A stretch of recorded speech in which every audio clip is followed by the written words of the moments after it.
அவங்க பேச வச்சு சினிமாங்கிறதுனால அவங்களுக்கு அது ஈஸியா. அப்புறம் இந்த மாஸ் சைக்காலஜில வந்து ஒரு சிக்கல் இருக்கு. ஒரு கூட்டத்தை கூட்டிட்டு அந்த கூட்டத்துக்கு நடுவுல நீங்க ஒரு 4 பேரை வச்சு பேச வைக்கிறீங்கன்னு வச்சுக்கோங்களேன். அத வந்து அந்த பக்கத்துல இருக்கிற பெண்கள் அந்த பெண்ணை மிஞ்சணுங்கிற மாதிரி அவங்களா ஏதாவது பேசுவாங்க. ஒரு சைக்காலஜி. நீ இந்த அளவுக்கு பேசுறியா, உன்னை மிஞ்சறேன் பாரு. அதாவது அந்த பொண்ணை பீட் பண்ற மாதிரி நான் பேசுறேன் பாரு. அப்ப அதுக்கு அடுத்த ஸ்டேஜ். அப்படி வந்து இது வந்து ஒரு பேசிக் ஹியூமன் சைக்காலஜி. இந்த போல செய்தல்னு சொல்லுவாங்க. டாக்டர் அம்பேத்கர் கூட சாதி உருவானதே இப்படிதான் அவர் சொல்லுவாங்க. இந்த போல செய்தல் அப்படிங்கிறது அந்த சாதிக்காரன் செஞ்சுட்டான், அதே மாதிரி பிற்போக்குத்தனத்தை நானும் செய்வேன், அந்த மாதிரி வந்து இந்த அதுக்கு வந்து வரலாற்றிலேயே ஒரு பெரிய இடம் இருக்கு. அப்போ நீங்க ஒரு 4 பேரை கூட்டத்துல இந்த மாதிரி செட்டப் பண்ணி விடுறீங்கன்னு வச்சுக்கோங்க. அப்ப ஆட்டோமேட்டிக்கா ஏன்னா அங்க இருக்கிற பெண்கள் வந்து ஏற்கனவே ஒரு அரசியல் மயப்பட்ட பெண்கள் கிடையாது.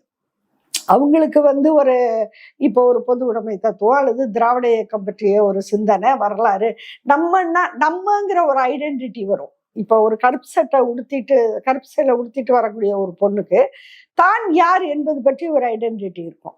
திமுகல இருக்கிற பெண்ணுக்கு நம்ம என்ன பேசணும், திராவிட இயக்கம்னா நாங்க சமூக நீதி பேசுவோம், நாங்க பெண் கல்வியை பேசுவோம், இந்த மாதிரி ஏதோ ஒரு இல்ல தங்களுடைய தலைவர்களை பத்தி, தலைவர் இதை செஞ்சிருக்காரு அதை செஞ்சிருக்காரு. கம்யூனிஸ்ட் இயக்கம்னு சொன்னா நாங்க வந்து தொழிலாளர்கள் இதை எதிர்த்து போராடுவோம். இந்த மாதிரி ஒரு பாலிடிக்ஸ் இருக்கு, அவங்களுக்கு ஒரு அரசியல் இருக்கு.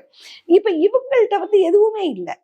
அப்படி வந்து நிற்கும் போது ஒரு மாப் சைக்காலஜி மட்டும் இருக்கு, ஒரு ஒரு ஒரு ரசிக மனோநிலை இருக்குது இல்லையா?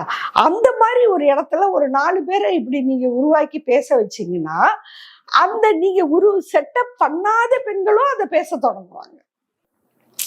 அதுல வந்து ஒரு சின்ன போட்டி வந்துடும் உளவியல் ரீதியா. முதல் ஆளா பேச வச்சுட்டா போதும். ஆமா, ஒரு 2-3 பேரை அங்கங்க நிப்பாட்டி நீங்க பேச வச்சீங்கன்னா போதும், அது வந்து பரவுது அந்த மாதிரி.